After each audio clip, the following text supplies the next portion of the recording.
আপনারা বোধহয় আমার মতোই নির্ঘুম রাত পার করছেন। তাই একটা আপডেট দিচ্ছি।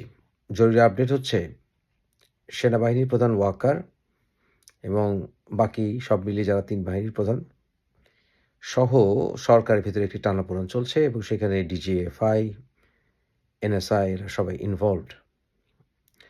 যে আর্মি যে ডিপ্লয় হবে অর্থাৎ কিছু সেখানে হুকুম আছে যেমন শুট অন সাইট এটসেট্রা। সেগুলো কি আসলে সিভিলিয়ান গভর্নমেন্টের অধীনে থেকেই আর্মি নামবে? নাকি আর্মিরা নিজেরা ম্যাজিস্ট্রেসি ক্ষমতা নিয়ে তারা সেখানে নামবে? এ নিয়ে আসলে বেশ কয়েক ঘন্টা ধরেই কথা শুনে আসছি। ব্যাপারটি মোটামুটি নিশ্চিত।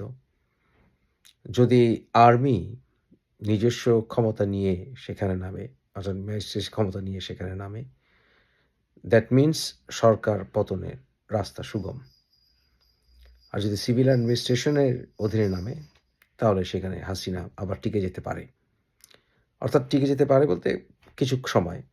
তো এরপরে তার পতন হবেই। কারণ যেভাবে মুভমেন্ট হয়েছে, যে সংখ্যক খুন করেছে, সরকার টিকতে পারবে না। কারফিউ দিয়েও টিকতে পারবে না। এবং এটা কোনোমতে রিজলভ হবে না।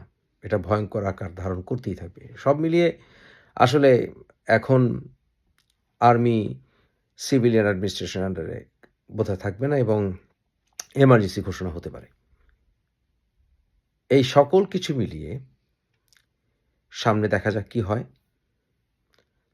তবে এটা সত্য যে সরকার ফল হতে যাচ্ছে এবং জেনারেল ওয়াকার যদি শুট অন সাইট কার্যকর না করেন, এবং যেটা কার্যকর হচ্ছে না, কারণ কারফিউ যেভাবে ঢিলাঢালা হচ্ছে এবং যেভাবে মশাল মিছিল হচ্ছে, কারফিউ ভাঙা হচ্ছে জায়গায় জায়গায়, আর্মি আসলে এখন আর হাসিনার কথা শুনছে না।